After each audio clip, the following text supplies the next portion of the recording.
Chapter 5, Expect an Abundance. Expect an abundance. The mind is a powerful magnet, and as such, it attracts whatever corresponds to its ruling state. Expectation dictates what that ruling state will be, and therefore governs what corresponds to the mind and is attracted into your life. Expectation can be either a blessing or a curse, but either way, it is certainly one of the most powerful unseen forces in your life. What are you doing to increase your income? If your answer to that question is nothing, or if you are just beginning to think seriously about what you could do, you have probably not yet grasped the ideas presented in the previous chapters. You should be aware that the chapters in this book resemble the individual pieces of a jigsaw puzzle. Each chapter is related one to the other in such a way that if we put them all together, we can see the entire picture. Since you are now well into the heart of the book, I would ask you to pay particularly close attention to the ideas which follow, so you can use them to successfully tie all the pieces together. You will soon discover that if the ideas in this chapter are applied with intelligence, expectation can be the triggering mechanism which attracts into your life every good you desire. However, if you do not exercise extreme caution, expectation can also turn just as rapidly into a destructive, lethal enemy. Therefore, you must be cognizant of how you are exercising this invisible but powerful force. I believe you already understand you cannot have wealth in your material world until you have first visualized the wealth in your mind. But what does this really mean? It means that before any of us can even begin to overcome the poverty which surrounds us in our external world, we must first conquer the impoverishment that is buried deep within ourselves. In the preceding pages, I explained how prosperity, properly understood, is simply the inward awareness of the opulence, wholeness, and completeness that abounds within the spiritual realm. In other words, it is impossible to feel poor when you are conscious of being enveloped in the protective care of a loving God, universal spirit, or whatever else you may wish to call the spiritual center of our universe. Let me repeat, there never is and there never has been any lack of supply other than that which we have created for ourselves because of our own limited awareness. The light bulb tale. The following story should help underscore this great truth about your infinite source of supply. Visualize, if you will, a poor couple who have spent their entire lives living in the backwaters of civilization. Then imagine them suddenly transported to a small village where, to their astonishment, they discover that their new home is being lighted by electricity. Since they have had no previous experience with that force, in fact, they have never even seen an electric light before, they are completely mesmerized by the little 8-candle power electric bulbs which light their home. Several months pass by, and eventually the couple start to regard the light bulbs as an accepted facet of modern life. However, one day, a smooth-talking salesman appears at their door, telling them their 8-candle power electric bulbs are no longer adequate for their needs. He tells them they should buy the new 60-candle powered bulbs, which have just come on the market. Since the couple has now become slightly more adventuresome, they agree to let the salesman demonstrate his newfangled product. As soon as the new bulb is plugged in and the electricity turned on, the couple becomes transfixed once again. For not only does the new bulb emit a light, it actually illuminates the entire room. Never in their wildest fantasies had the couple ever imagined that the source of the new flood of illumination had been there all the time. Nor had they realized this enormously increased light could originate from the same current which fed their little 8-candle bulb. It's strange. We smile at the naivete demonstrated by this poor couple, but the truth is, most of us are even less aware of our own power than this couple was of the power of the electric current. For, like the couple in the story, we never even dreamed that the infinite current which surrounds us could flood our lives with a light more magnificent than the most powerful light bulb ever devised. We never grasped the simple truth that all we need to do to improve our results is to plug a larger, more prosperous idea into the infinite current of life. Instead, most of us strangle our supply with energy-impoverished thoughts of doubt and fear, which entirely cut off the inflow of prosperity. I want to exhort you, therefore, to resolve to change your habitual pattern of thinking now. That's right, change it now. And remember, the stream of plenty always flows towards the open, expectant mind. You must understand you already have in substance, if not in physical form, everything necessary to produce prosperity in your material world. The two determining factors for you to attain the results you want are 1, desire, and 2, expectation. You might have been living, up to this point, the way the masses live their entire lives, simply because you are harboring the false assumption that desire is the only thing which you need to reach your goal. But you must understand, if your desire is not combined with the expectation that you will receive what you desire, you will find yourself continually frustrated and disappointed whenever you begin working towards any kind of material goal. When you cast your mind back over the experiences of your own life, you will soon realize that whenever you did reach a desired goal, you not only desired that goal, but you actually expected to attain it as well. Let me repeat. Desire without expectation is nothing more than wishful thinking. And as we have already pointed out, since the vast majority of people wish positive but expect negative, they seldom attain what they are after.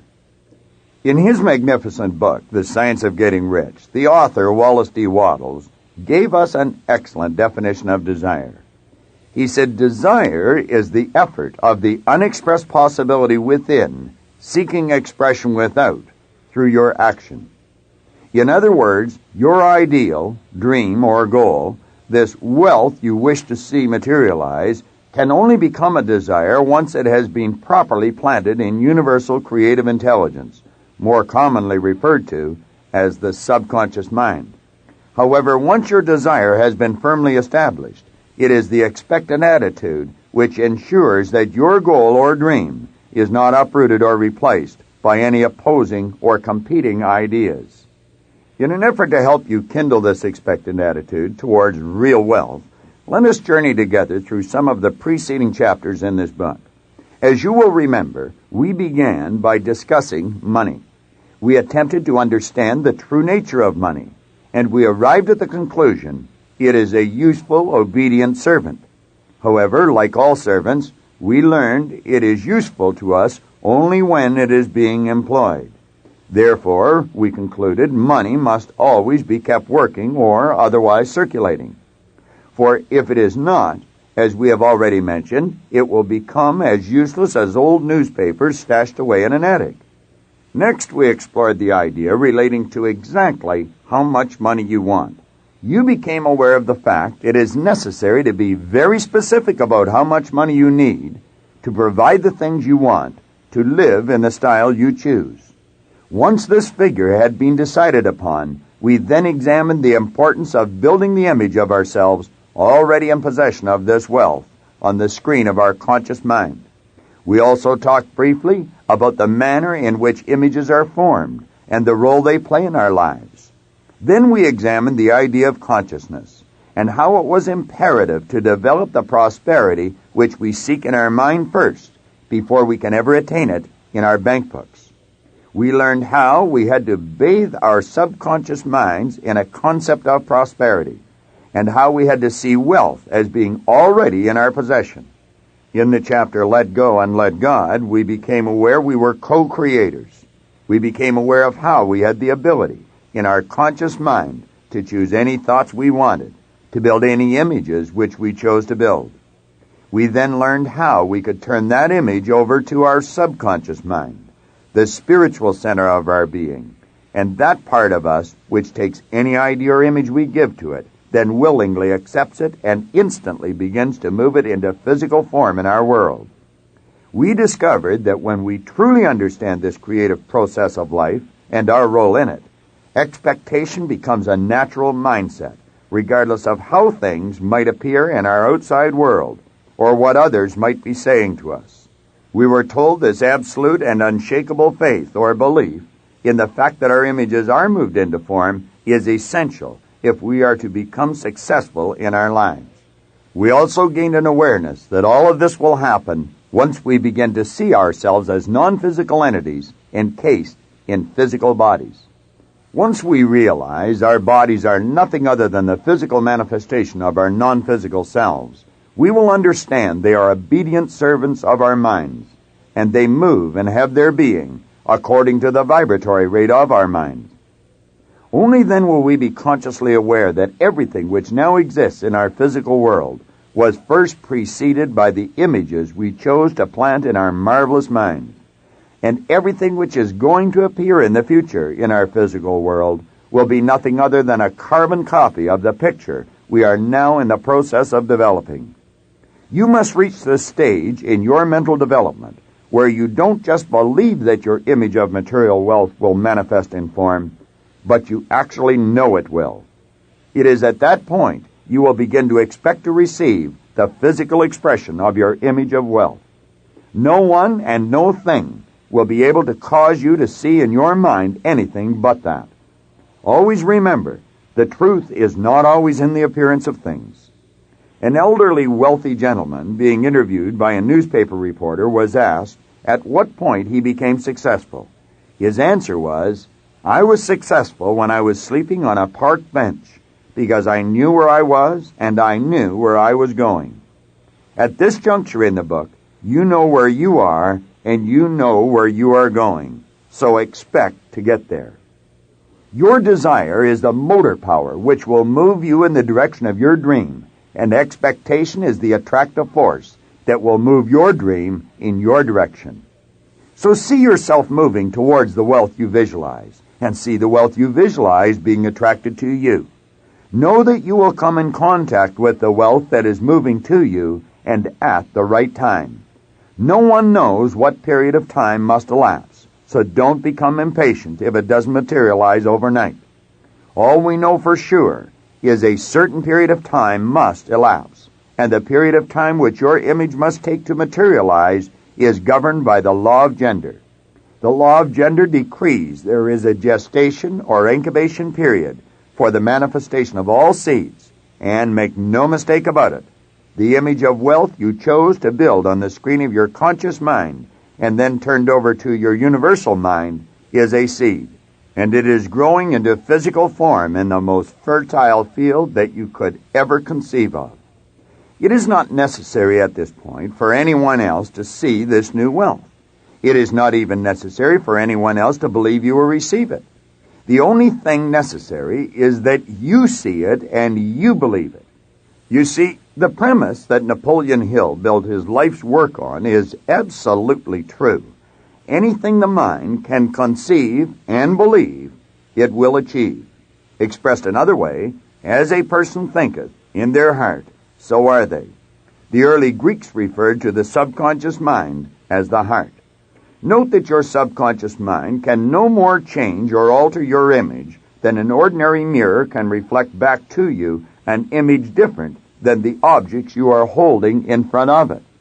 But remember, as you think, so are you, does not mean as you tell people you think, or as you would wish the world to believe you think.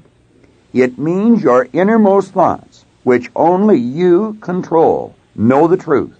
That is what you expect, so that is what you attract, and that is what you will ultimately receive. Through studying the power of your subconscious mind, or studying in depth the power or modus operandi of spirit, it will become easier and easier for you to come to expect the good you desire. For all things are possible in spirit, because in its original state, spirit is a sensitive, unseen, creative substance, whose sole purpose is expansion and fuller expression. In other words, growth. However, spirit or creative substance can only reproduce, expand, and express itself in a greater way in accordance with the limitation placed upon the instrument through which it expresses itself. Since spirit is flowing to and through you, you are the instrument.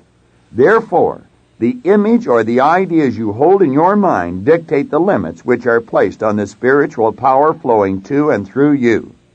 In this respect, you may be compared to the light bulb the elderly couple had in their home.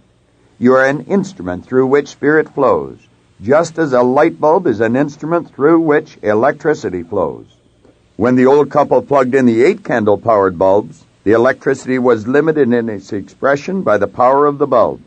However, when the salesman plugged in the 60-candle-powered bulb, the electricity was free to express itself to a greater degree. And yet, even then, it was limited by the form through which it flowed, namely the new bulb. A 100-candle-powered bulb would have permitted an even greater expression, and so on and so on. Therefore, if you held an image of poverty, that is what you will have seen expressed in your results, or your material world. However, since you are now holding an image of prosperity, that is the image which you will see expressed in your material world. The non-physical creative substance, which is spirit, flows to and through the seed, and expresses itself in its polar opposite, physical form. As we have discussed on previous pages, the modus operandi of spirit is law, and of course, the law of attraction is a cause, and growth or expansion is the effect. So keep visualizing yourself as a perfectly endowed spiritual instrument, without limitations of any kind. For if you do, you will find it easy, in fact natural, to expect the good you desire. You will understand that doubt simply obstructs the unfoldment of your desire. So when you continually originate images of doubt, you know you will never see the materialization of the image you desire. Only the reproductive creative spirit of life knows what you think, until your thoughts become physical facts and materialize in your body or your affairs. Then everyone with whom you come in contact may know, because the intelligent energy rewards you openly by reproducing your thoughts in physical form. As a man thinketh. As you think, that is what you become, should be kept in the forefront of our mind constantly. For when you expect something wonderful to happen, that is watching and praying without ceasing. At those times when we are not feeling quite up to par physically, or our mind is becoming clouded with doubt, we should realize it is time to pray with all the more conviction, or work at developing a stronger feeling of expectation. You must guard your mind constantly against doubt, because it is a crippling vibration. Whereas most of the preceding pages have been dedicated to the power of positive thoughts, namely the building of the image of prosperity, doubt is the flip side of the coin, or negative thinking. And when you are entertaining doubts, what you are actually doing is creating images of the things you don't want. Moreover, justifying your doubt to yourself by originating reasons for it, or rationalizing, will do you absolutely no good. For you cannot strike a bargain with your subconscious mind, because the subconscious has no sense of fairness, no sense of humor, and it cannot even determine what is good or what is bad for you. Every image just is to the subconscious mind. Therefore, your negative, worrisome, doubtful images will be accepted just as quickly and as willingly as will your images of prosperity. The instant you become aware you are entertaining thoughts which create doubt, become quiet. Start relaxing, and image yourself already in possession of the prosperity you desire. When you do this, you are altering the mental current which is flowing into your marvelous mind. Expect with all your consciousness to receive your good in your material world. You think in secret, and it comes to pass. Environment is but your looking glass. James Allen wrote those words 3/4 of a century ago, but they are still true today, and they will always remain true in the future. So program your personal computer to expect good results, and that is exactly what you will receive. Pat and John's story. As I was writing these lines, I received a telephone call from a beautiful couple, Pat and John, whom I would definitely number among my close friends. They called to tell me they were moving into their new home the following Tuesday, and I was elated to hear this delightful news. You see, less than 2 months earlier, I spent approximately 5 hours talking with them about the image-making concept and the awesome power of the expectant attitude. During the course of the conversation, I asked John what he wanted more than anything else in the world. And after a long period of silence, he looked me squarely in the eye and said, "I would like Pat, Tony, Pat's daughter, and me to be in a house of our own by Christmas. And I would like my son to spend Christmas Day with us." Although John's son lives with his mother, he and John have a very warm relationship. I then asked him why he didn't just go out and make his dream become a reality. He replied he couldn't, because he lacked the money to do so.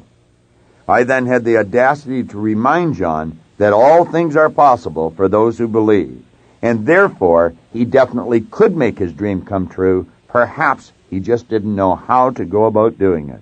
The three of us then spent about an hour discussing the kind of house they wanted, until we all had a very clear image of their dream home etched upon the screens of our minds. We talked about expectation, and I explained to them that many good things would begin to happen for them the instant they began to expect to be in the house for Christmas. Sure enough, the first thing that happened to them, once this new attitude permeated their consciousness, was that both their minds moved over to the how-to side of the ledger. New ideas began to flow like water, and questions came forth in rapid succession. How much would a house like this cost? How much would they have to put down? Where would they find such a house? To get answers to their questions, they needed the expertise of a real estate agent. So I suggested John call Natalie Kaufman, a lady I know who is a real estate professional, and to tell her of his dream. He should ask her what he would need in the way of finances to make his dream or image become a reality. Finally, I told him he would have to get busy focusing all of his conscious attention on earning the amount of money he would need to achieve his goal, and he would have to actually expect to earn whatever the amount was, and in the allotted time. Surprisingly, it turned out that the amount of money they required was far less than the figure they had previously thought it would be. Moreover, since John and Pat are both commission salespeople, their road to achieving this financial goal was not riddled with as many obstacles as is the road for many other people. Nevertheless, without going into detail about the many hurdles they did have to overcome, suffice it to say, with Natalie's help, Pat and John succeeded. Next Tuesday, they move into their new house. Next Saturday is Christmas Day. Just before I hung up the receiver, I congratulated them on their new home, and I asked John if his son would be spending Christmas Day with them. Quietly, but with a voice brimming over with happiness, he answered, "Yes, he is. And it sure makes a difference when you expect what you do want rather than expecting what you don't want, doesn't it, Bob?" I just smiled and said, "Yes, John, it sure does." Many people today live their entire lives on the basis of seeing is believing. That is to say, the only images they get emotionally involved with are the ones they can discern with their physical senses. But the individuals of real vision down through the ages have always known the overriding principle is, what you see is what you get. Expressed somewhat differently, what this means is that the images in people's minds actually precede the concrete images which pervade our material world. Therefore, you should be aware of the fact that the fascinating physical world we see before us, with all of its conveniences for making our lives more comfortable, has been built largely by image makers. Men and women of vision who knew what they could do and expected everything else to fall into place, regardless of what their critics might say to the contrary. For example, two young mechanics from Ohio introduced us to an entirely new kingdom by building and holding an image of an airplane in flight. But if they had not expected to succeed, they would surely have quit the first time they met with defeat. Since they did not, we are now only hours away from anywhere in the world. In fact, we can even reach other planets within a very short span of time. Edison built and held an image which illuminated the entire world, and as a result, we no longer need to spend half of our days groping in darkness.